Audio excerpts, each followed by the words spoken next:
Blaise Sandrard qui ont parcouru ce pays l'ont justement surnommé l'enfer vert. Pourtant, les 1000 dangers de la grande forêt amazonienne n'ont pas empêché des villes de naître.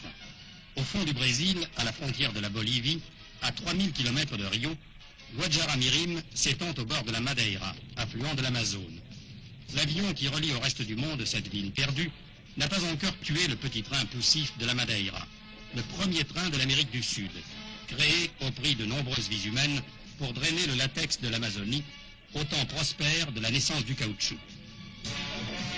Aujourd'hui, le train se fait si rare que les rails servent accessoirement à des déplacements privés. Ce voyageur solitaire fait partie d'une mission dont les activités multiples et admirables méritent d'être connues. Guajará-Mirim est en effet le siège de la prélature de Monseigneur Rey, que les habitants de l'Amazonie ont surnommé l'évêque sans soutane. Depuis 30 ans, cette mission se dévoue au service intégral d'un peuple misérable, celui des seringueiros, les hommes du caoutchouc. Ce père, qui porte exceptionnellement des vêtements ecclésiastiques, on le voit plus souvent en bleu de travail ou en chemise kaki, va surveiller la construction d'un petit bateau hôpital.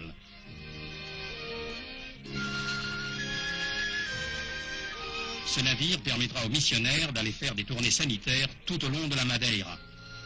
Car leur œuvre religieuse se double d'une activité sociale qui occupe le plus clair de leur temps. Leur champ d'action est pratiquement illimité. Ils entreprennent souvent de véritables expéditions dans la forêt vierge pour aller visiter une poignée de cultivateurs indiens ou métis que leur isolement rend particulièrement vulnérables aux bêtes sauvages, aux maladies, à la famine. Les collaborateurs de Monseigneur Rey sont tout à la fois médecins, conseillers techniques, ingénieurs agronomes, bâtisseurs.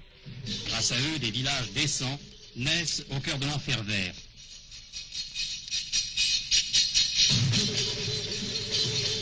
Ils ont même bâti leur cathédrale, Notre-Dame du Seringueiro.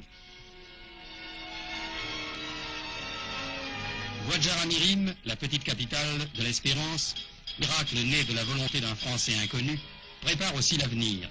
Dans sa vaste école, 800 enfants de Seringueiros reçoivent enfin cette instruction sans laquelle nul progrès humain n'est possible.